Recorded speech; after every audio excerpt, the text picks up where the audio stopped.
Telugu cinema పరిశ్రమలో pan India స్టార్గా గుర్తింపు పొందిన ప్రభాస్ ఇప్పటికే వరుస ప్రాజెక్టులతో బిజీగా ఉన్నారు. ఈ నేపథ్యంలో ప్రముఖ దర్శకుడు హను రాఘపుడితో కలిసి ఆయన మరో సినిమాకు సిద్ధమవుతున్నట్లుగా తాజా వార్తలు వెలుగులోకి వచ్చాయి. ఇప్పటికే వీరిద్దరి కాంబినేషన్లో ఫౌజీ అనే పీరియాడిక్ యాక్షన్ డ్రామా తెరకెక్కుతుంది.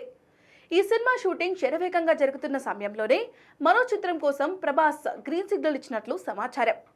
ప్రభాస్ మరియు హను రాఘపుడి కలయికలో వస్తున్న ఫౌజీ సినిమా ప్రీ ఇండిపెండెన్స్ ఎరాలో సెట్ చేయబడిన ఒక భారీ యాక్షన్ డ్రామాగా రూపొందుతుంది. ఈ చిత్రంలో ప్రభాస్ ఒక సైనికుడి పాత్రలో కనిపించనున్నారు. హను రాఘపుడి సీతారామం వంటి సినిమాతో తన దర్శకత్వ ప్రతిభను చాటుకున్నారు. ఈ సినిమా కోసం ఆయన ఏడాదికి పైగా స్క్రిప్ట్ పై పనిచేసినట్లుగా తెలుస్తోంది. ఈ నేపథ్యంలో ఫౌజీ సినిమా ప్రేక్షకులకు ఒక కొత్త అనుభవాన్ని అందించనుందని భావిస్తున్నారు. ఇదిలా ఉంటే ఫౌజీలో హీరోయిన్ గా ఇమాన్వి నటిస్తోంది. కానీ మరో హీరోయిన్ కు కూడా స్కోప్ ఉందట.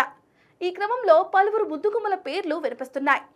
సాయి పల్లవి, కరీనా కపూర్ ను మేకర్స్ సంప్రదించినట్లుగా టాక్ ఉంది. ఇప్పుడు ఈ లిస్ట్ లో మరో బ్యూటీ వచ్చేసింది.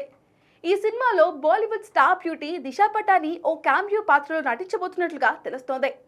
ఇప్పటికే ప్రభాస్ సరసన కల్కి 2898 AD చిత్రంలో నటించింది దిశ. ఇప్పుడు ఫౌజీలో గెస్ట్ రోల్ ఉంటుందట. అయితే దీనిపై అధికారిక ప్రకటన ఇంకా రావాల్సి ఉంది.